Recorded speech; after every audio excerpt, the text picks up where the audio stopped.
Olá pessoal, bem-vindos ao canal Direito do Trabalho em Foco. Eu sou o professor Alisson Tavares e hoje a gente vai falar sobre equiparação salarial.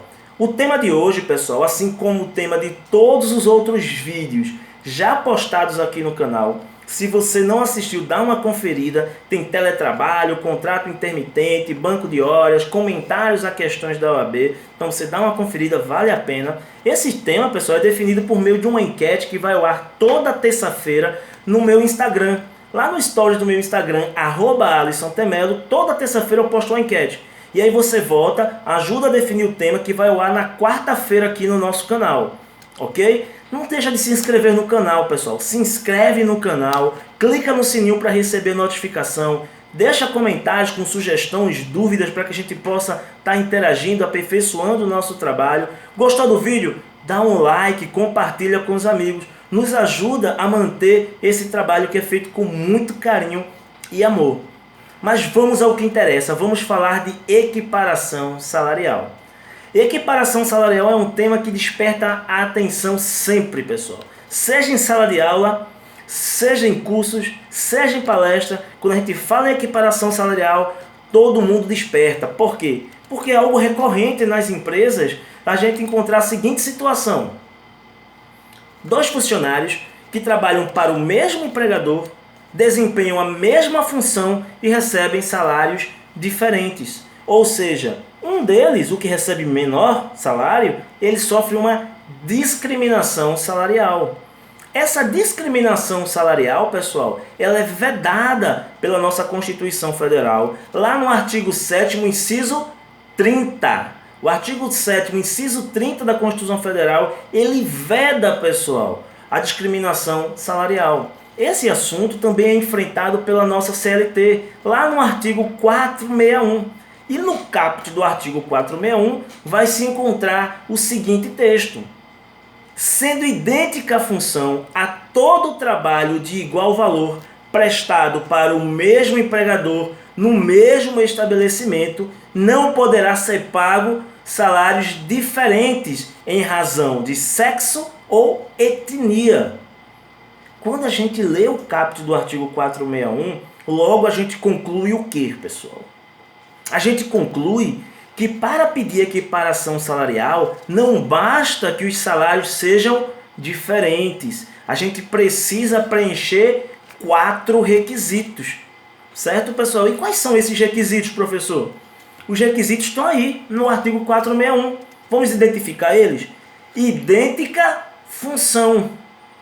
Sendo idêntica a função. E o que é isso, pessoal? A gente tem que estar atento para não misturar função e cargo. Então a gente vai ter que observar o trabalho efetivamente realizado. Ok? Observou, é idêntica a função?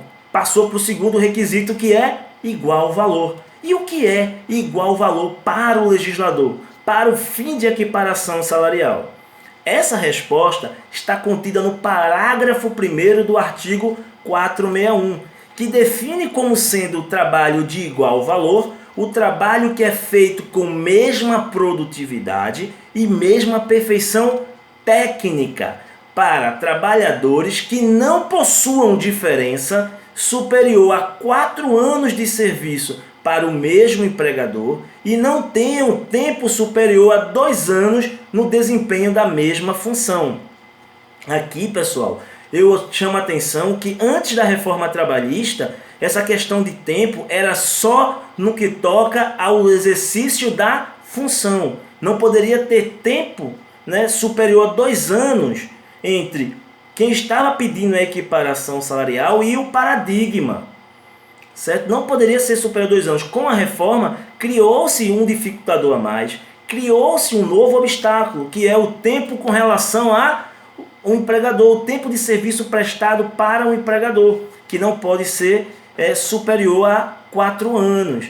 Com isso, pôs-se fim, sucumbiu, soterrou, acabou, aniquilou a súmula 6 do TST, que lá no seu item 2 dizia que deveria ser levado em consideração o tempo na função e não o tempo no emprego. Não é isso? E também a súmula 202 do STF, que possuía o mesmo conteúdo praticamente do item 2 da súmula 6 do TST. Essas duas súmulas foram extintas. Tranquilo, pessoal?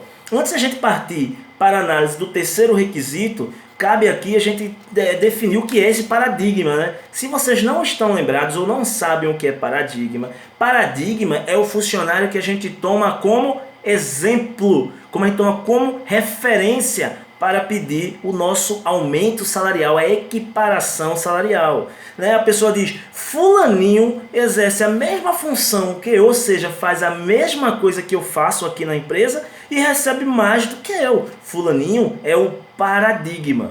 E esse paradigma a gente viu que ele tem que desempenhar a mesma função e o trabalho de igual valor, que a gente já definiu que era igual valor. E qual é o terceiro requisito, pessoal? Trabalhar para o mesmo empregador. E você diz, isso é muito óbvio, professor, não precisava. Imagina a seguinte situação, pessoal. Nos grandes mercados ou nos mercados de porte médio, é comum você encontrar muito promotor de vendas.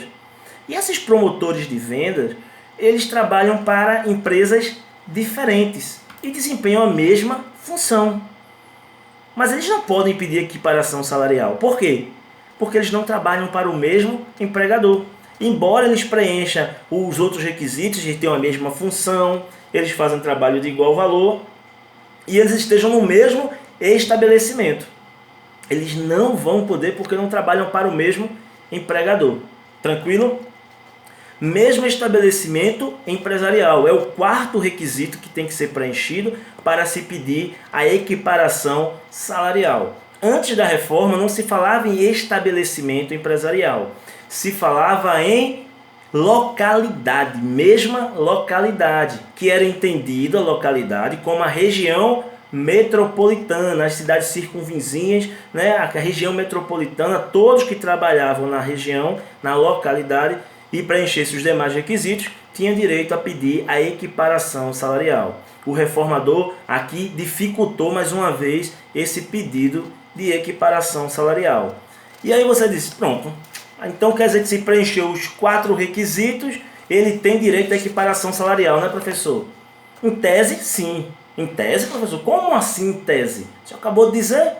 É porque, pessoal, lá no parágrafo 2º, né, da CLT, do artigo 461 da CLT, está definido que se a empresa possuir o pessoal organizado em quadro de carreiras ou se estiver por meio de negociação coletiva, né, ou por legislação, por norma interna, estabelecido planos de cargos e salários, não será aplicado o previsto no caput do artigo 461. Ou seja, eu observei, preencheu todos os requisitos. O que é que eu vou olhar em seguida? Se a empresa tem planos de cargos e salários, né, que foi implantado por meio de uma negociação coletiva ou em razão de norma interna da empresa, ou se tem um quadro de carreiras, se o pessoal é organizado em quadro de carreiras. O quadro de carreiras, pessoal, não precisa de negociação coletiva, nem previsão em norma interna. Agora, o cargos e salários, sim, esse precisa, tranquilo? Mas se tiver qualquer um desses, a gente sabe que não é possível pedir equiparação salarial. Aqui, pessoal, o legislador da reformador também alterou. Alterou em que sentido? Porque antes da reforma já existia essa vedação de pedido de equiparação salarial sempre que houvesse pessoal organizado em quadros de carreiras e houvesse planos de cargos e salários. Mas exigia que tanto o quadro de carreira como cargos e salários eles fossem autorizados pelo Ministério do Trabalho, tivesse que ser registrado, etc. Com a reforma, isso deixou de ser obrigatório, não precisa mais. Você estabeleceu lá, não precisa ter registro em qualquer órgão público, certo? Isso é uma determinação contida lá no parágrafo 2º do artigo 461 da CLT. Então, e aí a outra alteração que a gente precisa observar aqui é que também, pessoal, esses planos de cargos e salários e quadros de carreiras deveria ser organizado antes da reforma da seguinte dinâmica. A promoção do funcionário deveria seguir a seguinte ordem. Ora, você promovia o funcionário por antiguidade, outra hora promovia o funcionário por merecimento e vice-versa, ia alternando, certo?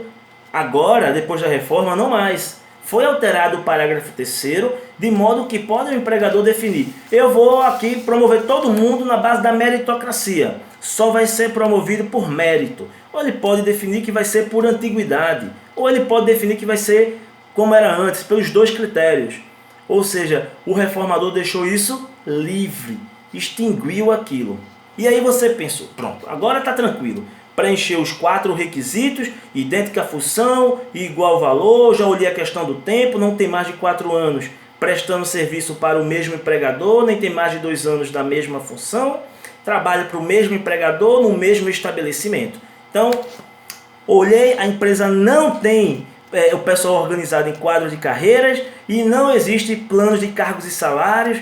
Então, equiparação salarial. Vou pedir equiparação salarial. Espera aí, pessoal. Espera aí, vai lá no parágrafo 4º do artigo 461 e observa o que diz o parágrafo 4º.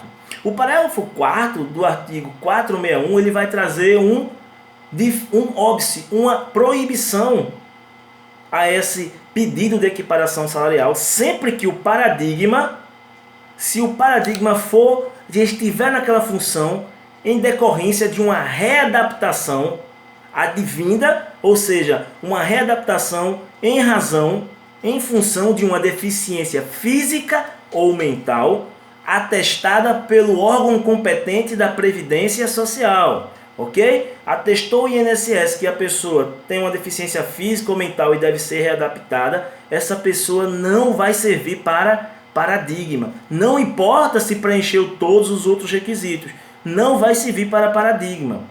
Também, pessoal, não vai servir para paradigma o funcionário que não for contemporâneo.